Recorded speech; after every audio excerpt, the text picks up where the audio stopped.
Hi, my friends, and welcome into this week's episode of Forte Catholic. I'm so glad that you are here. Father Anthony Sciarappa joins me today as I share some pretty exciting news for me as a father. One of my kids had a really cool thing happen for him. We also go into some Father Anthony lore, some questions about seminary and priesthood. He gets to share about that. I also tell a sports story, which you never know how those are going to go with Father Anthony, as he's not a big sports person, but I'm going to try my best to connect it to a part of our faith that we don't really talk about all that much. And then I share about a story from scriptures that I didn't like, and that made me feel weird. So Father Anthony's going to try to help me out with that. If you enjoy today's show, make sure you hit subscribe wherever you are watching or listening. Enjoy.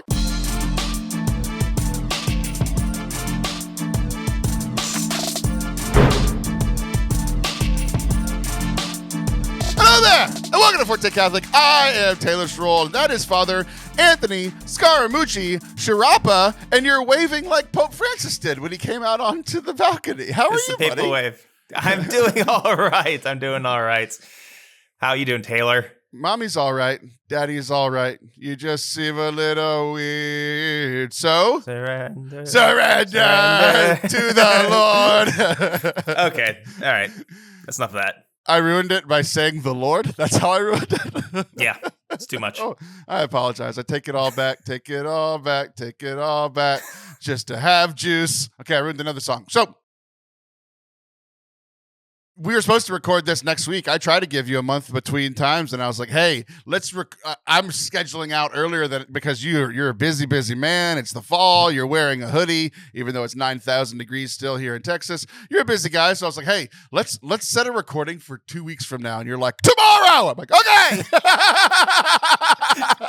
The funny thing is, so I guess I half read your text because I was like, "Wow, I felt like I just recorded with Taylor." You did. Whatever. You did. The listeners, it'll be a month between, just like it always is. But typically we have a month in between. But I was like, look, man, let's get it on his schedule. Let's get it out of the way. So hopefully it still will be a month from now because I'll be ahead. But if not, it'll be 6 weeks from now and you'll get a long break from me. We'll see what happens. Who knows? So I have some very cool news. And this is kind of an update to some things that I shared with old Chrissy Bartlett on the episode 426. So on episode 426, I typically don't bring up numbers, but the reason I bring it up is because it was big news for our family that all of our kids are no longer in the Catholic school. They are all now in the public school. And I shared the whole story with him on episode 426. So if you haven't listened to that, leave and go do that now. Unless you're Father Anthony, don't leave. I need to talk to somebody. So okay. That sounded really sad. I need to talk to somebody. I do. I'm not good at podcasting by myself. I need another human person to help me out. So on that show, I was talking they hadn't started school yet. So this is the first update since they've been at school. It's going great. They transitioned very well. My baby, our youngest, the second grader, cried on the first day because she didn't know anybody. She missed her friends and all this kind of stuff. And it was really hard for me to leave her, for her to, for me to leave, that sort of thing too. And I went and picked her up. She literally goes to school 10 doors from our house. So I literally walk to pick her up and she walks to me. It's the best. And she was, by the end of the first day, she was grinning ear to ear. She had a very rough 30-minute transition into her new school, and now she's perfectly happy. The other two kids are doing great, but we got very, very good news literally last night as we're recording this about my son. And before I reveal the news, which you already know it if you follow me on social media, but I guess not all social media. I only did it on Instagram and Facebook. So you wouldn't know this. This is fun. So over the summer, our literal first thing that we did in the public school system was that my son went to the strength and conditioning camp. And this was at the high school. My son's in 7th grade, but 7th grade is where they start sports for the public schools, right? So they were like, look, we have strength and conditioning for 7th and 8th grade, but it's at the high school with the high schoolers. So we're like, man, this is kind of crazy. Like your first dip in a toe into public school is with like sophomores, juniors, seniors, freshmen, and the other 7th and 8th graders. We learned very quickly that a lot of 7th and 8th graders don't go to the strength and conditioning camp. Like they're young. It's they don't have to, all that sort of thing. So But he went, and he faithfully went. We missed 2 weeks from when we were traveling, but if we were in town, Chris was there. He was literally there every day except for the 2 weeks that we were gone for traveling. And it was hard. Like, he was like, this is way harder than anything I've done before. It was, he was putting his body through a bunch of toil but enjoying it. And one of the things that they would do too is they would learn the plays, like, because the high school and the intermediate school, they run the same offense, they run the same defense, like, so they're able to learn all this stuff.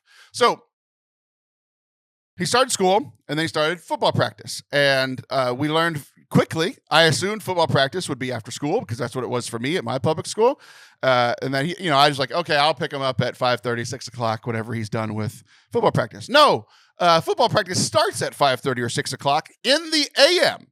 So, so I have not been picking him up or dropping him off. That's wife's job because she's a morning person and a better person than me. Everyone knows this, right? So they've been waking up the crack of dawn. He's been waking up every day at 5:30 to go to practice. They started last week. They went for every day, Monday through Friday. He was waking up at 5:30 to get there at 6. And every day I would go pick him up, and I'm asking him about practice, and I'm asking him, like, where do you fit? Because, like, at the Catholic school, it's like, I know the kids, I know the coaches. I could ask, like, where's he out of the depth chart? How's he looking? Last year was his first year playing tackle football. La-da-da-da. So here I'm like, dude, I have no idea. You could be the best player, you could be the worst player, you could be somewhere in between. And I'm like, you're a 7th grader. The teams are this. It's just an A or B team for the 7th and 8th grade, right? So there's just a school A team, a school B team. So they told us earlier this week that hey, on Tuesday, we are going to let the kids know what team that they are on. And Tuesday happened. They didn't announce the teams. Wednesday happened. They didn't announce the teams. Thursday happened. They didn't announce the teams. So we got home and we're like, here's a game Tuesday, and Monday is a holiday. Like, there's one day left, and we don't know what team he's on. And it's killing me because, like, every day I was, like, looking forward with anticipation to hear. And, like, I was like, look, I told him all the things you have to do, like, to make a team. I was like, you have to. I think as a former athlete, and I also think as a current coach, of like, you have to hustle on every play. That's what the coaches are looking at. You have to make sure you're not acting a fool. You have to take care of your grades. You have to you have to be there every day. And then earlier they were supposed to announce the teams Tuesday. Yeah. Wednesday, my son gets very sick. He woke up Wednesday morning. His eye was completely swollen shut. And it ended up being fine. Like, he stayed home. He slept till noon. This kid wakes up at 6 on a Saturday. Like, he's an early riser. His eye was completely swollen shut. He stayed home with me all day. He slept until almost noon. I took him to urgent care just to make sure there wasn't, like, a scratch on his eye. And it ended up just being allergies, right? So, like, we got him all the stuff. He got some special drops. But he missed a day of practice during the, like, week and a half evaluation period. I'm like, well, there it is. Like, if he was on the fence, he's going to be on the B team, right? Yeah. And like, I know I just have, like, PTSD from my senior year. I had hernia surgery because I could have died if I gotten hit. I had hernia surgery. I was supposed to be out for a month. I missed 2 weeks of practice because I had surgery during 2-a-days. And then I came back, and on the first day of being back, I beat the impossible conditioning test that almost every player, it took them like 3 weeks of 2-a-days to pass it on, like, the 15th day of 2 days. I passed it the day after. My hernia scar still hurt. It wasn't even fully closed yet, and I passed the test. And they were like, yeah, you skipped practice. You're not playing this year. So I have all this PTSD about, like, missing practice or whatever. So, like, he wakes up with, like, part of me was like, do I send him to practice with half an eye? And the answer is no. But I thought about it because of my PTSD, right? Sure. So he finally goes back to practice Thursday after we pump him up with, like, 4 different allergy medicines that the urgent care people told him to do. Yeah. Still no news. And then yesterday I go on a podcast, a video game podcast, and I'm on the podcast. And right after the podcast happens, he's like, hey, you want to stick around and play some games on the stream? I'm like, yes, sure, I would like to. Right when I start playing the streams, I get a post from the coach in the sports app. And it says the teams have been announced. This is 9 o'clock on Thursday night. And my kids go to bed at 9 o'clock. And I already told my wife and kids, or I told the kids good night because I was going to be doing this podcast and Twitch streaming thing for a buddy. And I yell on stream, I gotta go. I'll be right back. I run into the room. Sure enough, they're like getting ready for bed. I call everybody in the room. I show the post to my son. It says, congratulations to our school students or whatever. They all worked hard. They're all the dedication. Here's the teams. Christopher Schroll made the A team in his first 2 weeks at being in public school. I'm so proud of him. My man, way to go, Chris. That's awesome. Good for him. It's so cool. It's so cool. And like, it's just so like, it's all the hard work paying off, right? The hard work of like all those summer workouts paying off, all of the waking up at 5:30 in the morning, all of the he does what I ask him to do. Like he hustles, he listens to the coaches, he takes care of his business. And as he's one of the few 7th graders on the 8th grade team, and there's only like 20 kids on the A team and there's like 40 on the B team, I think he's going to get playing time. Like that's the other thing that I was worried about. I was like, I think he's going to be stuck on the lower team. There's so many kids, he's not going to get playing time. And nope, A team, he's playing Tuesday, and I'm so excited. Good for him. That's so cool. It is really cool. So yeah, it was just a cool thing to see hard work paying off and people getting the acknowledgement for that. So that's my personal news. And now we're going to shift over to you. Because I have a friend from childhood. My best friend's name's Jacob. You know Jacob, yes? Oh, yeah. And he's one of those protestants. You've heard of them, yes? Yeah, once or twice. So he had around. questions about you, about the priesthood, but he used you as the example. And I could answer some of the questions, and then he answered a question that I was like, I think I know the answer, but I'm not sure, so I'm going to ask you. So the first question was, did you jump from high school straight to the league? I did. Which I don't recommend in general. But yeah, I went right from high school, graduated from high school, and went right into seminary. Okay, so because his thing was like, does Anthony have a degree? He was worried about you, I think. Like, just in case this doesn't work out, do you have a degree where the rest of the world I've got some super you? useful. I've got some super useful degrees. If this priesthood after 9 years doesn't work out, so the way it works is I entered seminary out of high school. And so I was living at the seminary, praying at the seminary, eating at the seminary, took some classes and some stuff at the seminary. But during that time, I was going to Duquesne University in Pittsburgh. And one of the parts of a priestly formation program is you need to get a background in philosophy. Since I'm an undergrad, I majored in philosophy because I really wanted to like double down on useful degrees. I also, I double majored in philosophy and English literature. So I do have a bachelor's. And then that's kind of nice because I think it is anytime that you would ever waffle about did I make the right choice? Did God really want me to be a priest? You would make less money if you left the priesthood, which is crazy. That's so not very much money. Yikes! Yeah. And so after your background in philosophy, now if you already have a degree. Or if you're a few years into college, you just need to get some credits in philosophy, just get a background in it. And then you go on to major seminary, in which you study the theology stuff. And so I have a master's in divinity, which is actually a secular degree in like Christian stuff. And then I have a church degree, an STB, which is a bachelor's in sacred theology. Okay. So I didn't know that's what he was asking. I was like, I know that he went to college and has a college degree. I couldn't remember, but I was like, it's either philosophy or theology because that's what all the priestly people do. But I didn't know about the later degrees, right? Because I know that some priests go on to like do doctorates and all that kind of thing, and they put it in their FRDR, Anthony Sciarappa or whatever, right? Yeah. But I wasn't sure if you, and therefore does every priest, it's not what I mean, but it's how I thought of it. I was like, those church degrees don't mean anything. Like the rest of the world doesn't, am I correct in saying that the rest of the world doesn't care about your STB? I don't think the world cares about any kind of theology degree, whether it's a church Sure, degree or a secular degree. So there's that.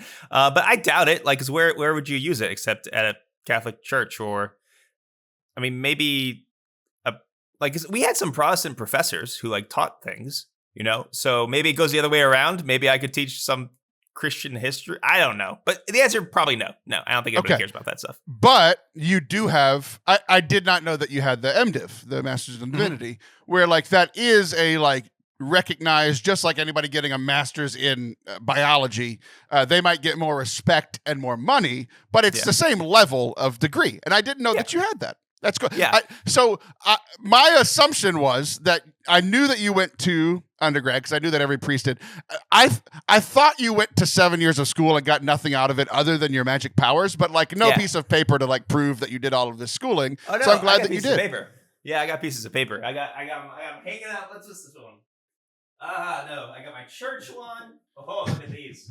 This is for if you watch on the YouTubes. Let's see. This is from the Catholic University of America. This is my church degree, bachelor's in sacred theology. It's worth as much as the paper it's printed on. I mean, it's nice paper. This is probably worth like $3, man. $8. Nice. Yeah, exactly. With the frame. Yeah. And then I got my Master of Divinity here, which sounds way cooler than Bachelor in Sacred Theology. I'm a Master of Divinity. It's ridiculous. It does sound awesome. That's very video gamey, and your haircut very much matches the I'm a Master of Divinity. That is exactly. Awesome. That is now, awesome. I will say this. So, like, for getting ordained, I think you have to get an STB. Not everyone gets a Master's in Divinity. That's kind of like what guys were doing, so that's what I did. But you can also get further church degrees, an STL, which is basically a degree that qualifies you for teaching in the Catholic Church in different ways. There are Catholic school teachers. You're not allowed to teach? Not like in an official kind of capacity. It's basically like the most next level priests up preach, teach, and administer the sacraments. You just preach and administer the sacraments. Yeah. I say things. If you learn something, that's great, but I'm not qualified. And then there's a doctorate in sacred theology, which has the name. Unfortunate so we had acronym. Yes, STD. Yeah. Mm-hmm. Yeah, sad. So there you go. So some guys go on. Like some of my buddies have STLs. So after they got ordained a priest, they had like one more year of schooling to get that. So it all depends. So every priest, like at least in like American seminaries, every priest is getting an STB. Like that, you have to have that degree to be a priest. Because like I just never heard about what you got other than ordination. Like in my mind, it was always like, here's the undergrad degree. You have to either have that or go through that process.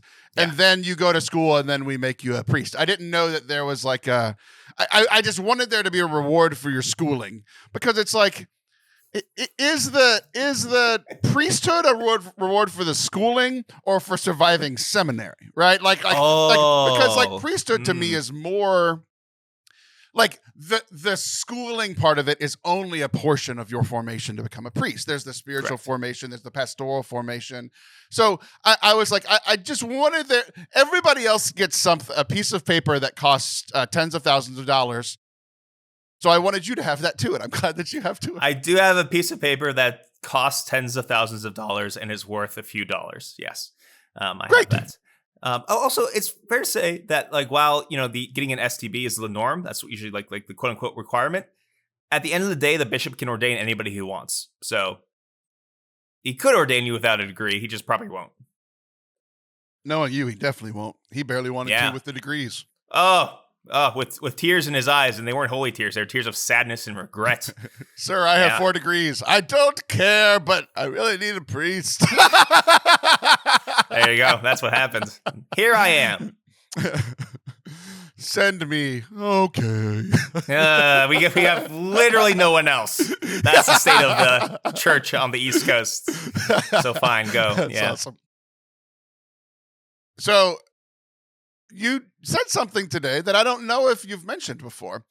You said you don't recommend doing it the way that you do it. So does that mean you don't recommend seminary, or do you not recommend going straight to the league out of high school like Kevin Garnett? Kevin Garnett. That's what I meant. Yes. So personal story time first.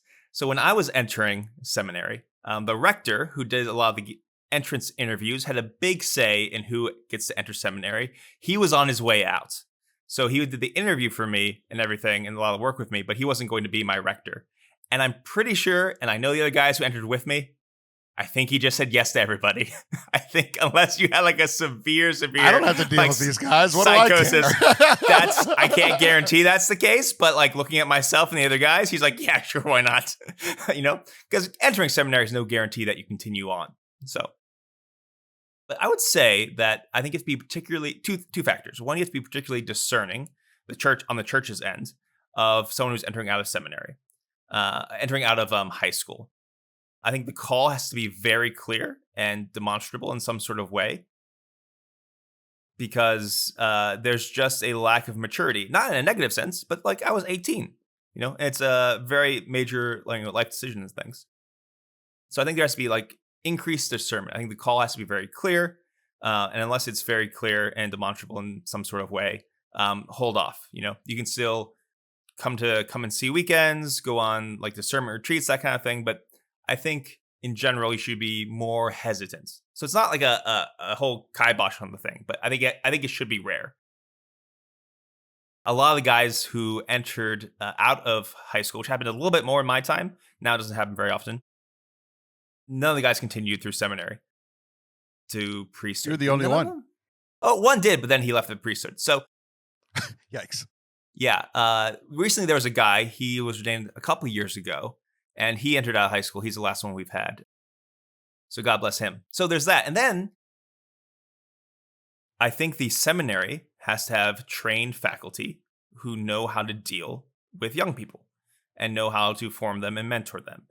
And unless you're specialized in that, you have no business admitting these young people to the seminary, because if they require certain things that older guys do not. And in my case, in the system that I was in, woefully unprepared and inadequate. Just because you're a good priest and even a good pastor does not mean and does not translate at all to you being a good formator in a seminary. I think there needs to be training in that. Of course, there's exceptions here and there, but unless the whole system is tried, tested, and able to take care of these guys, you're just going to hurt them. And a lot of my early experience in seminary was very deformational. And a lot of when I went to the major seminary, which was the bigger seminary, the more professional seminary, a lot of the healing and work I had to do was healing the wounds that accrued to me over my time as being a kid in seminary. So that's why I'm hesitant now. In God's providence, it's kind of worked out. I wouldn't go back and change it. I can't.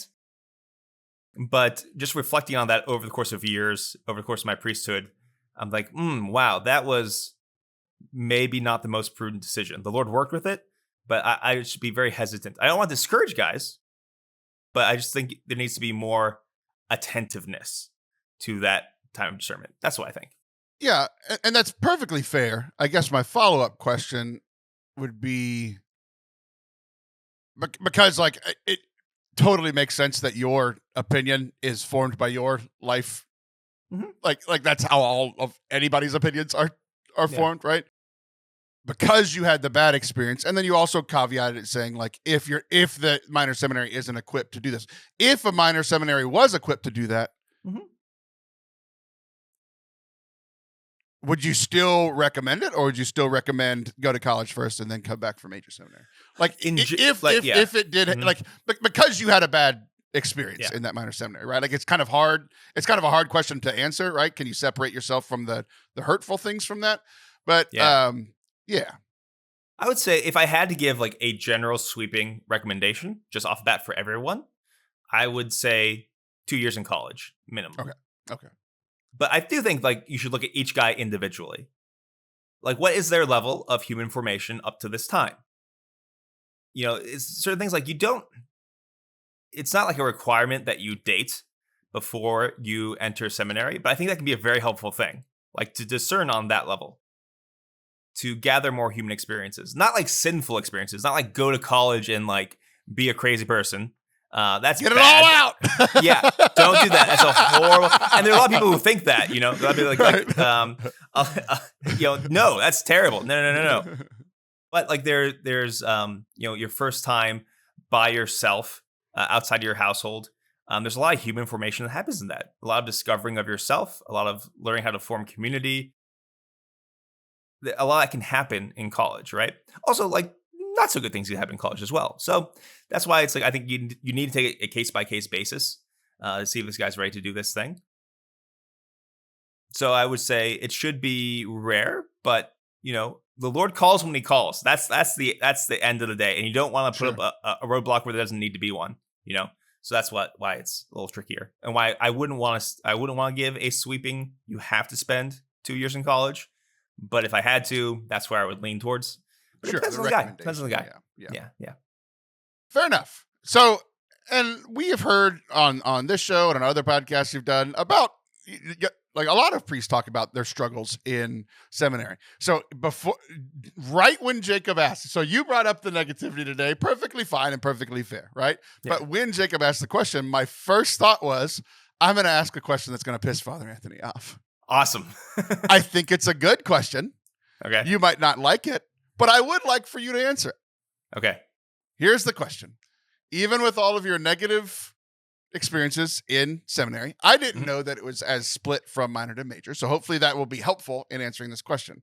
But I want to know 3 positive things from your seminary formation that you still think about today, like that still impact your priesthood today. Like for instance, I didn't have a great experience of Catholicism at my college. I went to a Catholic college that wasn't very Catholic, and yet there are things that I've been realizing recently that were incredibly formative to the Catholic I am, to the minister that I am, to the lay evangelist, whatever you want to call it, that I learned and absolutely were ground into who I am and therefore what my ministry has been for the last 10 to 15 years from even a negative experience. So I would like you to talk positively about your seminary experience. 3 things that impact your priesthood in a good way. Yeah, no, actually, it's going to be pretty easy because the first and probably most impactful was community and friendship. Was hugely important to me and made me realize how important it's going to be to me in my priesthood.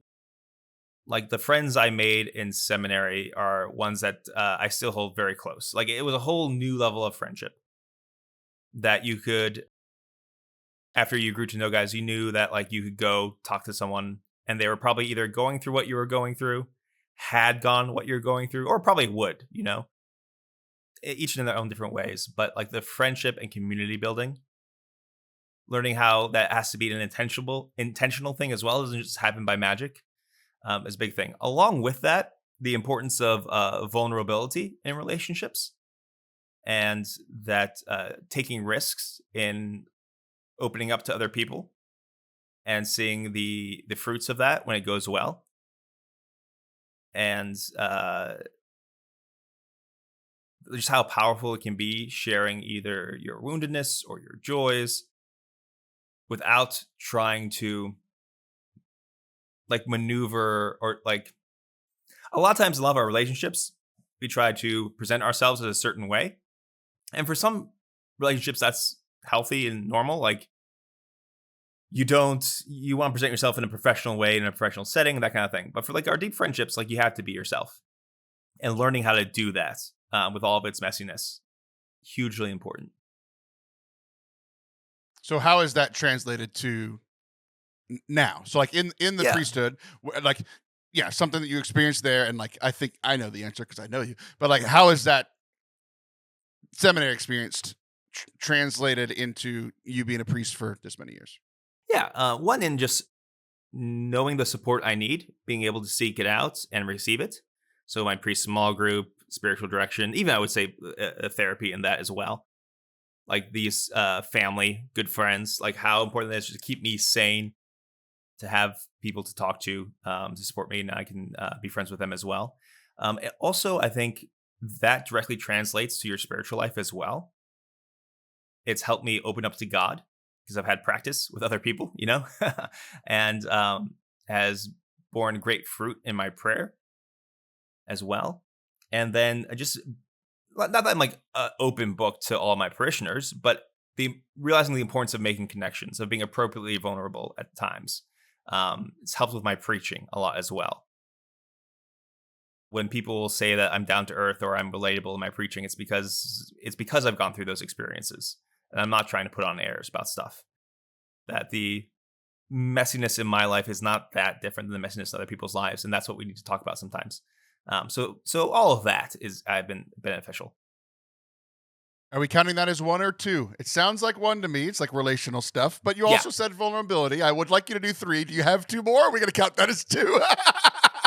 This one, you can tell me if this one's cheating or not. Okay. Because you said something positive. This is a positive thing I've gained from my experience in seminary, was learning for the first time how broken the church was. Yeah. That priests are people, and sometimes they're not even very good people. That the system is horribly inept in so many ways. That like this is the world you're living in, and the world that in a very particular way is going to rule over you as a priest. It's a little bit different for priests than it is for lay people. Lay people have to suffer through a lot of this as well, but it's also like I am the system, and I am also affected by the system. And I can also change the system in my own small ways, but not in a lot of ways, like not in like big ways, right? And that's like, you gotta know that. You gotta be clear-eyed. In removing my naivete, and then you have to take the next step of like rediscovering, with all of that, what is still beautiful about the church, and why is the church still beautiful.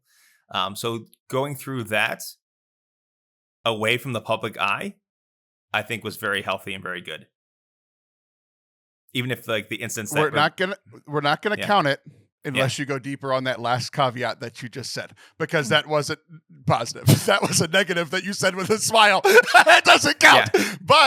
But if you could connect how either in seminary or since in in your years of priesthood, because you shared about the hurt so much. So I want to, and yet you're still joyful and you're still a priest. So if you dive more into yet I relearned what is still true, good, and beautiful in the church, if you answer that question, we'll count that as number 2. Yeah. I also had like priests who were like father figures to me and mentors to me and helped me navigate all that stuff. Learning that like, and also the complexity of different priests and the church. Like there might be a priest who like has like garbage liturgical positions and all this goofy stuff that I would hate. But you know what? I knew is a garbage liturgical position north because everybody else wants them to focus east or west. So north is a garbage position because no one's happy. Trash. But also like knowing that those, even if they had that, like I knew I needed to talk to them about like other things, like realizing that there's different gifts, and even if I don't agree with an opinion, that doesn't mean that person's not a good priest. In fact, there's a lot to be gained from that priest. There's a reason why God called them. And also sometimes I'm wrong about stuff, weirdly enough. Seeing that the church isn't just a hierarchy. You know, I talked about that friendship before. Like, we're in the church. People in the pews of the church. You at home with your family is the church. And sort of like opening my mind and my scope to all of that. And the fact that, you know what, all the hurt and all the stuff, you know, Jesus was with me every single step of the way. Every single step of the way.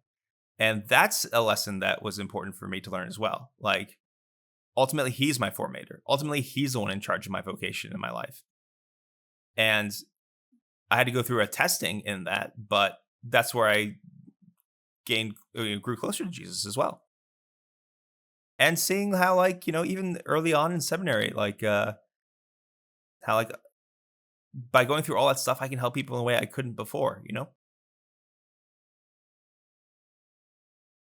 You know, when someone is annoyed with the church, I don't have to lie and be like, yeah, sometimes stuff sucks. Yeah. right. Yeah, and that's huge. That's like the biggest thing. That's like huge thing. Like, yeah. But also like I'm still here, and here are the reasons why I am here.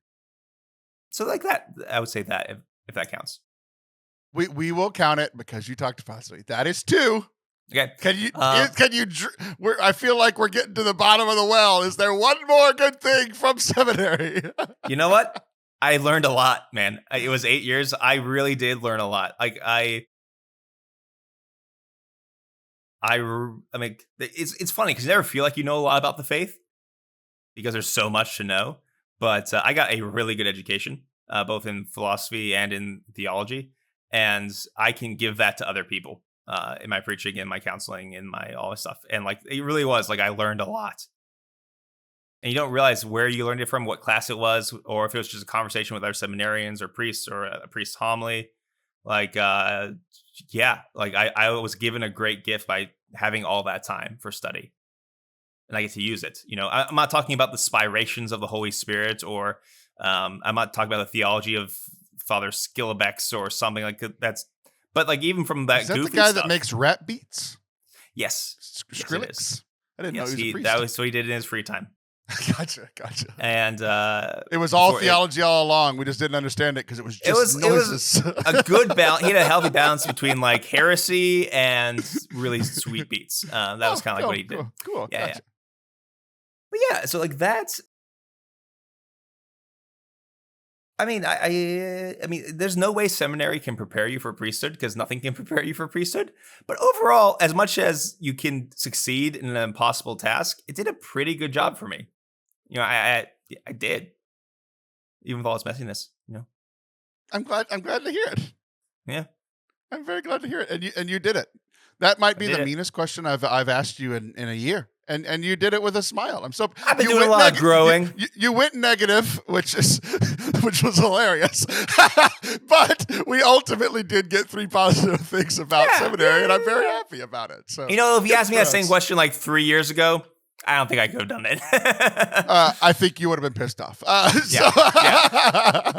So very good. Okay, we got some Father Anthony lore today. Now I have my baseball thing. That it made me think about a part of our faith that I don't often think about, and yet it may be wrong, but I think there's some right to it. So here's the situation. I am a huge Houston Astros fan. Love the Astros. Just got to the point, like I live like an hour and a half from the stadium. And so for years, I was like right on the cusp of not being able to watch them because like back when cable was a thing, like we weren't in the area, right? Yeah. No, actually not blackouts. It was the opposite. I'm literally like 3 miles away. From like I could watch it on stream until I got about 3 miles from here, and then it would black out and say like you're not in the area anymore. I'm like, gosh dang it! If I lived 3 miles south, I could watch the Astros. But because of streaming, I'm able to watch the Astros now, and I'm very happy about that. So I've been watching a lot of the Astros, it's been a weird season. We have had so many injuries. Essentially, our entire major league team has spent time on the injured list. Multiple people missing weeks, months, the entire season, people coming back from injury, getting re-injured. All of our best players. Like I have watched a lot of AAA and AA minor league players play as our major league team all season, and it's been stupid because they suck. They suck. It's terrible. It's a terrible watch. And yet we're still in first place in the division with like a month and a half left. And then we get all of our good players back, but they're rusty. So then we start losing. It's maddening. We finally get major league players. But the thing that I've been thinking about, and I got unduly emotional about this. I know that I was incredibly emotional about it, but I can't fully understand why. And there's really only one reason that I can make sense, but it might be wrong. So there's this guy named Yordan Alvarez. He's the Astros' best hitter. He is a massive, massive human being. The World Series that we've won, the pennants that we've won, a lot of it has been on his back. Like there have been so many moments in the playoffs. We are down 5-4 in the 8th inning, and he hits a three-run bomb, and it goes from Houston to Pittsburgh. Like this dude is massive and hits massive home runs, and he has been out all season, and it has been maddening because we have all these injuries. There's only all these other fans of other teams, because everybody hates the Astros. Everybody's like, oh, we've had injuries too. Shut up. Unless you're a Dodgers fan, you can't talk to me about this, because the Dodgers are the only team that have had more days missed by their major league players all season. Everybody's like, well, our guy had a hangnail for 3 days, so no, shut up. I have watched terrible baseball all year, yet we're still better than your team. Leave me alone. So this guy named Yordan, he was supposed to be out for 2 weeks in May, because he had some inflammation in his hand. He came back. He started hitting again. And then the inflammation came back. So he was out for another 3 to 4. It was like a mysterious thing. Like, you're never sure when he's going to come back. There's 3 weeks, 2 weeks, and then it'll be 3 more weeks. Then all of a sudden we're in the middle of the summer and they're like, oh, the swelling finally went down. And now we know that his hand is broken. I'm like, whoa, you're the Houston Astros. You have millions of dollars. The best hospitals in the United States are 1.7 miles from your stadium. How did you not know his hand was broken? So his hand was broken. The swelling went down. They're like, he's fine. He started hitting again. He breaks it worse because these people are incompetent. And so now he's out for an indefinite amount of time. He didn't play for 3 months. And then for the last 2 to 3 weeks, this thing started happening where literally and I follow like 7 different beat writers for the Astros on Twitter, and all of them were posting videos and literally just simple text saying, he looms, Looms, he looms. Because our team had been struggling. We're not hitting. We're losing games. We are still in first place. These other teams just got everybody else in our division. It's like, the Astros are weak. Let's go do all this stuff at the trade deadline. We got almost nothing at the trade deadline, except for the return of one of our favorite players. But we did very little at the trade deadline because our GM was like, all of our new additions are just people coming back from injury. We have 19 major league players coming back in the next 3 weeks. And by the way, one of them's the best player alive. So this theme of just he looms. And I would get like goosebumps of like, he's coming back, because nobody knew and nobody was going to put a date on him coming back because we've done this all season. And it just said he looms. He's coming back soon. We're not sure when, but when he does, it's going to be beautiful. He looms. It's coming. And then finally, about a week ago, he goes to AA, which is hilarious because it's like not even AAA, AA. Yeah, not even AAA. He goes to AA, and he hits like 6 for 8 with 5 doubles and a steal, and it's just like, what are we doing? We've been waiting 3.5 months for this. Why is he playing against truckers and firemen? Bring him up to the major leagues. Let him play.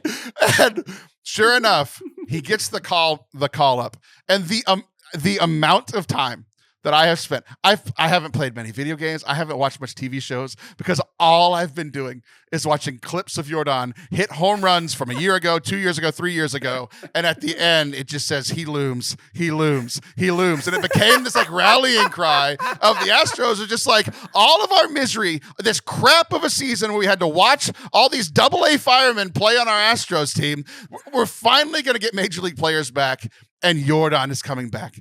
And then 3 days ago, as we're recording this, 2 words, it changed from he looms to he's back. And the amount of times I watch these promo reels and these promo videos, he's back, Anthony. He is back. He played 2 days ago, and he hasn't played in 3 months. He was in AA a day before. Which it was all funny. It's like, hey, this guy in AA looks pretty good. Maybe he'll be helpless in our future. Yes, he will. They brought him up his first at bat. He hasn't played in 3 months. The pitcher's terrified. Throws 4 balls in a row. Doesn't even throw a ball that he could have hit if he swung the bat. They're terrified. The next at bat, he hits one to the warning track. So close. We're so close. The next at bat, 4 balls that almost hit me and Brian. They were so bad. They're terrified of this man. The next day, they finally pitch to him right down the middle. He drives it straight over center field for us to take the lead. We literally win because he's back. I leapt up. I'm standing. My family is surrounding me. I'm shirtless in this room going, ah! Just so happy. He's back. And I sat with this because I ended up watching that home run like 87 times over the next 24 hours. My son would be in another room. He's like, are you watching it again? I'm like, yes, I am watching it again. And I think the reason that this has been so beautiful to me is that this is the closest that I'm going to come in my lifetime to Jesus returning.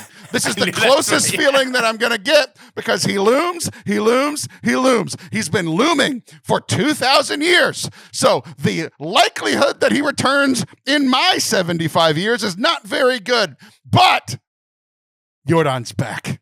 He's back, baby. And I couldn't believe it. He showed back up when the team needed him most. And he brought us victory just like Jesus when he comes back. I'm so happy. Man, I wish I could preach about Jesus' return the way you told that story. You can steal the story. I really want you to be at a daily mass and be like, so there's this man named Jordan Alvarez in Texas. I couldn't do it. It wouldn't work. I don't have that in me. To do a extended sports analogy, everyone would be like, Father Anthony, you've been here 4 years. We know you. Stop it. You're embarrassing yourself. You can do a sports analogy. It just has to be the WWE and the return of John Cena sports, or something. I can do a sports entertainment analogy. Easy. Yeah. Mm-hmm. I'm sweating. I like the amount of unbridled happiness that I've had about this. I haven't felt this amount of unbridled happiness in a year and a half. I'm so happy. And I'm just like, this is how I should be looking forward to Jesus returning, and I'm not. So it's kind of been like an eye-opening thing. But this was so imminent. It was so like, it's happening, and then it happened, and it was just as good as I could have imagined. Just so happy. It brought me so much hope. I actually love this analogy, because that's exactly the attitude we're supposed to have at Jesus' return. Like the idea of like he's looming. Right. That's exactly the energy that the church is meant to have. Like that's why we pray for Jesus' return at every single mass. That's why we do Advent every single, because really, like you say, it's been 2,000 years. What are the chances it happens in the next like 75 or whatever? Literally, the chances are just the same now as they've ever been. That's just how it works. When you like, just as slim and just as likely. It really is, because like you don't know. It's just as likely as it ever has been. Okay. This has brought me so much hope and made me. I don't like that at all. If Jesus comes back right after Jordan does, and I don't get to watch him for a few more weeks after all this waiting, I'm going to be upset. Give me like a month and a half, Jesus. Come on. I also would go to confession during that time just to make it holier. Yes. Yeah. So funny, like Jesus, like could you wait a couple months? Like, come on, like what's come on? It's been 2,000 years. What's another month and a half, man? Let me get to the playoffs. That's amazing. I'm proud of myself because I have tried sports analogies with you multiple times on this show. You've been doing this show for almost 8 years now, and you typically glaze over. Anytime I bring up sports, I watch it. I literally, you're the only thing that I'm looking at, and I watch your eyes roll over. And you were so intrigued during this story, and it makes me so happy. So things I just want to talk about, like that whole like he looms thing. Is this what the children call aura farming? Because that's what it feels like it was. It is the best. Like I've heard it's such a good line. It's such a good line. A negative, like you shouldn't be aura farming. But the thing is, he didn't even have to do it because all the Astros media just did it for him. I think it's the greatest marketing thing of all time. Not of all time, but very, very, very It's really good. Very, very good. Like just 2 words. And like to the point where like I didn't even see the switch coming.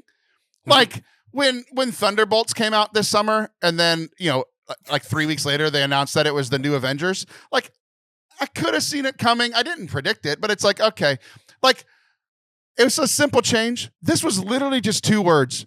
And I never saw he's back as the end of this marketing campaign. I just never saw it coming, right? Because he loomed for so long. And then it did like one of those things where it said he looms and then it faded away. And then the word back just came up. I'm just like, I have goosebumps now. I could watch that video till the end of my life and still be happy.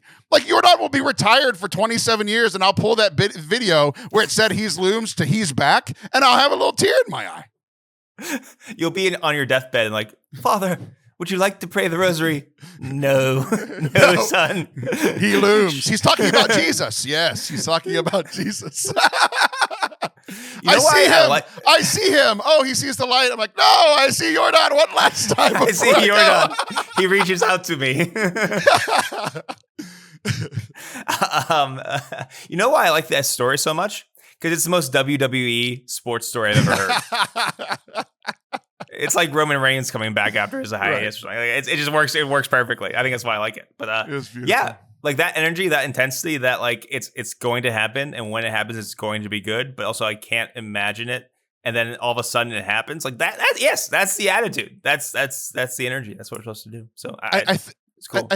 I don't think about the end times all that much because I think as a reaction to my childhood, like my childhood, like yours, was just promulgated with the Left Behind series of like Jesus is coming back and it's terrifying. like I sinned that one time, so I'm screwed. Like that was the energy that I had toward Jesus coming back, and now because of Jordan, I'm so much looking forward to Jesus returning. I'm so happy. I'm so excited. Still a little afraid, but mostly just really, really excited about he's back. He's so back.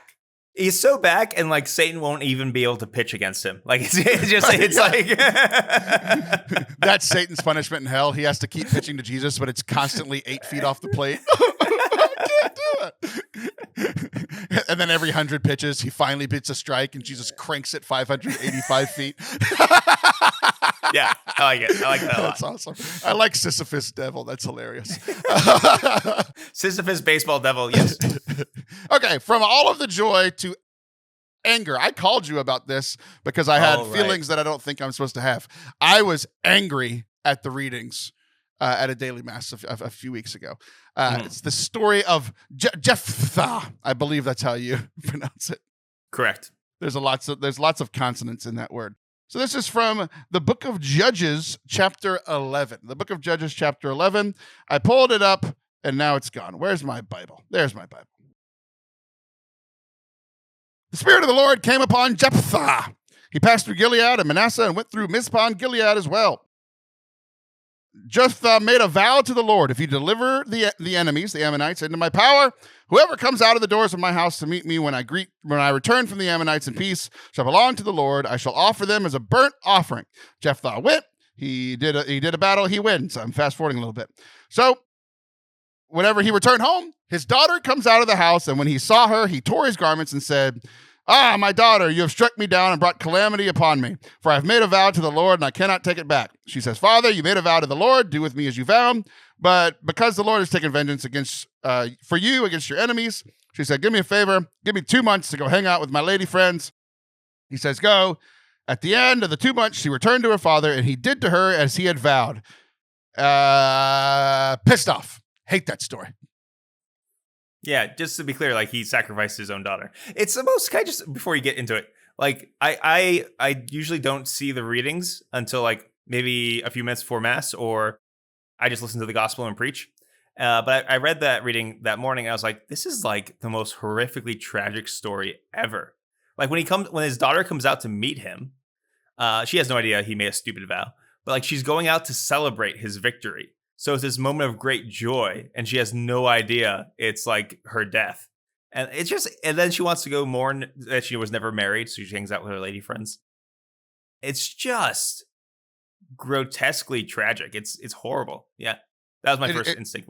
It's brutal. It's brutal. I don't like it. Like, as a dad, I don't like this story, right? Yeah. Where he's like, he makes a vow to the Lord, and he's like, hey, if I win this, and we've all made vows to the Lord. Like, you know, if Jordan comes back and hit a home run, I'll never do that sin again. Like, we've all done stuff like that, right? But I've never been like, if Jordan doesn't hit a home run, then I'm going to kill my child. I'll kill the first person I see when I get home. Like, what? What? And there were some people that were like, yeah, maybe he thought a donkey would walk out. I'm like, why do you have donkeys in your house? Like all the explanations just didn't Everyone work. had donkeys in their house back then. He was the only donkey in his house, if you catch my drift. So the whole story made me mad. And then it just goes, the word of the Lord. And they want me to say, thanks be to God. I'm like, no, I'm not thankful for this stupid story. It made me mad. And then I'm feeling bad because all of Mass, I'm angry because of the word of the Lord. Why am I mad at Scripture? And then I called you almost immediately. I not immediately because I was at Mass, and then I went to a date with my wife. And then I called you on the way home like, hey, why did this happen? Because I went and read the rest of the story, and like, he was a man of God. Like God chose him to be a leader, and he was very blessed. Like this wasn't the only battle he won. He won multiple battles. Even after this story, I read further, he kills his daughter, and then they're like, "Yeah, you're the leader now," and he wins many more battles. Like the dude's living a great life after he murders his child with fire. That's unbelievable. Like they just go on like nothing happened. The whole thing makes me so mad. He made a vow, and I was mad about it, and I called, and you kind of helped, and then I went and reread it, and now I'm not so sure. So I would like for you to kind of help again. Okay, so when I heard the story, like the first thing that struck me about it was after the tragedy, like you do not see God's response to his vow or his actions, nor does he consult with God after he realizes what he's done. So like he just does this thing that is, we know from the rest of Scripture, not God's will. God does not want he orders, the death of like Israel's enemies, all that stuff, but never a sacrifice of a human being to himself. Like the big thing that Israel like does and brings to the ancient world is like no more human sacrifice. Like that's not what God ever wants. So the way I preached about it was that in two ways. Like one, we should not make vows to the Lord. And I've talked about this in other homilies and stuff, because people do this all the time, and it's always dumb. Like you're so fed up with a sin or something. You're like, I'll never do this again. Like I'm making a promise to the Lord. Or maybe do something even more flippant. Like if whatever the baseball player comes back, you'll never sin again. Sure. Those vows, the reason why I say don't make them is because they are always made out of pride. Like, I am making this vow. I will be strong enough to keep it. I'm going to ignore my sinful tendencies and the fact that I can do nothing without God. And I will take upon myself this responsibility. And I will have the audacity to make a vow to the Lord. Like, the first problem wasn't that you broke your vow to the Lord. It was that you made it in the first place. And what happens when you break it? Once again, it's all pride. You are disappointed in yourself. You are surprised that you are so weak that you fell again. Like, who are you kidding? Like, this is all a pride under the mask of piety. So do not do those things. Vows and promises in the church are taken very seriously. They're only done after a long period of discernment. Then they're done publicly in front of a bishop or an abbot or an abbess.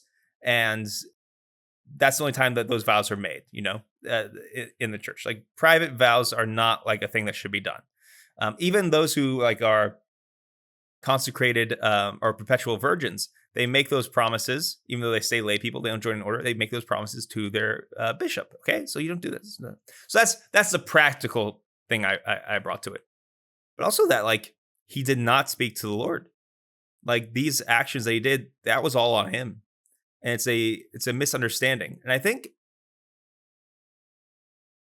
the Bible is often very straightforward about, or doesn't try to clean up the tragedies of man and their misunderstanding of God. Like that happens a lot. Like just because a story isn't a Bible doesn't mean it's showing you a good thing that happened. A lot of times the Bible shows you bad things that happened. And so I think you're supposed to act with revulsion. Like anybody who hears that story is like, ooh, maybe I shouldn't make vows to the Lord that crazy. Right, like that sounds like, oh no, that's a bad idea, right? I think that's the lesson you're supposed to take from it. And so, yeah, it's a tragic thing that happened. Like, and also the complexity of life that, yeah, he could win battles for the Lord. That's the thing that can happen. King David can be like the best king of Israel and be a horrible adulterer and murderer. Like those two things reside in each and every one of us. And none of us is above that, of both our incredible sinful capacity and also our capacity to be docile towards God. And this is just a very sharp image of that. So I would say, like, you said, like, I don't like this story. As a dad, I don't like this story. Like, if anyone likes this story, you need to be locked up. If anyone's like, yeah, good story, it's like, no, you are going to be in a padded room for the rest of your life. You cannot be trusted around people. So, right. That's good. So that was the first thing, because I just felt this like welling up of rage. I'm like, I don't think this is a normal thing in mass. Like I felt wrong. So I was glad that that's not wrong. I'm glad that the main lesson is, I think the primary lesson is don't burn your daughters. The other one being don't make a vow that makes you think that, like, the thing that I noticed when I reread through it was that, like, you're right. Like God's not really involved in this story. He doesn't talk to him. But the last wrinkle that I found after our conversation, the part that still bothers me, is right at the beginning of the story. It says, the Spirit of the Lord came upon Jephthah. He passed through Gilead and Manasseh and through Mizpah and of Gilead as well. And from Mizpah of Gilead, he crossed over against the Ammonites. Jephthah made a vow to the Lord. And then the story continues. So the part that bothers me is the Spirit of the Lord came upon Jephthah. And it seems to be that the Spirit of the Lord was upon him when he makes this vow. So like that's still the part that's bothering me. But did the Spirit of the Lord leave him when he made the vow because it was stupid? Did it leave him as he went from Gilead to Manasseh, or was it Mizpah?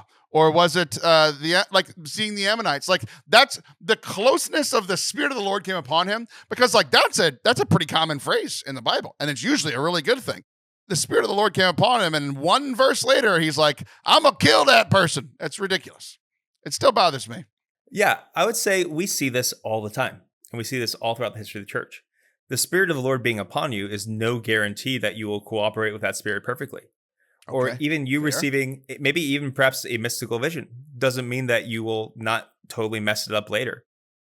There are people who probably had very deep encounters with the Lord who then went on to do terrible things, either succumbing to pride. And the mystics will talk about this as well. Like, one of the greater temptations, like the deeper you get into spiritual life, and when the Lord gives you favors, and sometimes also the reason why he removes those favors, but one of the great temptations that the devil then use against you is your own pride. It's a dangerous thing for the Spirit of the Lord to be upon you if you don't continue to act in cooperation with that. So that's what I see in that. That spiritual favors can go to your head if you're not continually practicing humility, and we see that all the time. Think about how people like to use an example from us growing up, Father Karapi. You look at a lot of his preaching, a lot of it, you can't deny that the Spirit of the Lord in some way was upon him. Also was living a double life. This is a thing that happens, and that's why I always a great distrust for quote unquote charismatic leaders who don't have authorities over them and who don't practice that kind of humility, because we've seen that pop up a bunch of times in the church, where your gifts do not give you authority. And this is why there's why bishops are so often the bad guys in saint stories. But this ones that become saints are like, I received this vision from the Lord's asking me to do this, the bishop says no. But the ones that become saints listen to their bishops, right? Because what's more important than that is our humility. So you see that. I think it's just it's a tragic thing that continues to happen. You did very good today, and I think I just received a blessing from all of your years of schooling in seminary. Yeah. So I think your third answer to the positive things from seminary just helped me out, and I appreciate it. You're a good person and a good friend, and I like you. I like you too. Despite you saying gross for hanging out with me for many years. Yeah, multiple things. Yeah, exactly. Inside there are two Father Anthonys. The one that despises Taylor and the one's like, he's all right. All right. Well, we're going to wrap up the show there. I'm Taylor Schroll. I'll be back next week. He's Father Anthony Sciarappa. He'll be back in 2 to 6 weeks. See ya.